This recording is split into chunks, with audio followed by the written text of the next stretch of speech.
Lewis, you've covered this issue quite a lot and done some filming down in Kent. What's changed this year compared to previous? Because the numbers just seem to have absolutely exploded significantly. Yeah, absolutely. I mean, I think it's important to say that this isn't something new, like you touched on.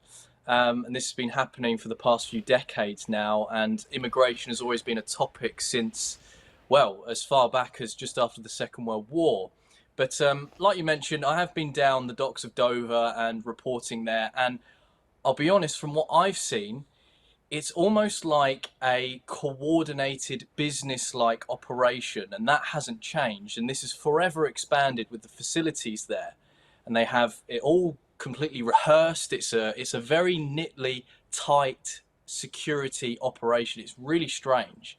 And like you mentioned, with this problem with the 1% of the male population of Albania coming over illegally. I think it's good to remind people that the majority of illegals in general that come over are between the ages of 20 to 30, roughly, and are male. So that's a very important thing to note. With that being said, from what I've seen and what things have changed is not only the tight operation with this illegal crossings. I've got actually the figures at hand to read out on how it's drastically changed. I mean, in 2018, we saw roughly around 299 illegals make their way over, that we know of.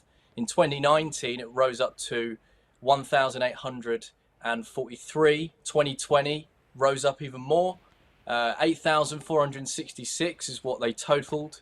2021 last year, 28,461. And now we haven't even gotten to the end of the year, and we're up to around 39,000 and carrying on. So weirdly, this has increased at the start of the pandemic in 2020, which, I don't know, that seems to be a bit of a coincidence, because we've got other crises that are weirdly rising around the same date.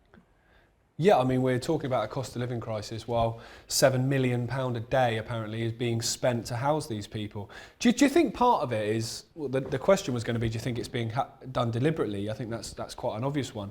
But do you think the fact that over the years we haven't done anything about it, effectively, there's been no formal policy, there's been no strict policy, it's been very much, people turn up and they're pretty much looked after, that's incentivised more to keep trying and keep trying and keep trying? If, let's say these boats were turned around and towed back to the French shore, would people keep trying? Yeah. That's a great question. I think it's all about the incentives, like you mentioned. I mean, we as a country, Britain, are very good with just handing out incentives like it's nothing. I mean, we give out a free mobile phone, contracts, allowances, even business grants as well. So it's kind of giving the people smugglers a business. It's keeping the activists who want to keep facilitating these crossings in work, basically. And it's just keeping this continuous cycle. I think, I'm being totally honest with you, the migrant crisis helps the financial elite, the globalists, and the political elite. You have this movement between people has been a huge incentive for those classes of people in terms of monetary funding.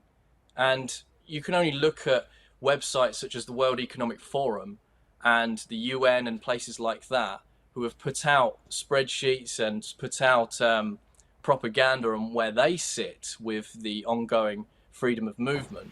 And you've got to remember, charities, political and religious organizations really do profit massively from this freedom of movement. So I think it's something to definitely bear in mind. It's a very tough subject, like I understand, and you can even see by Suella Braverman's comments recently that the media and the liberal elite class are not liking that, which is a big first in Westminster, because it's taken years and years and years for someone in that political circle to actually come out and say something.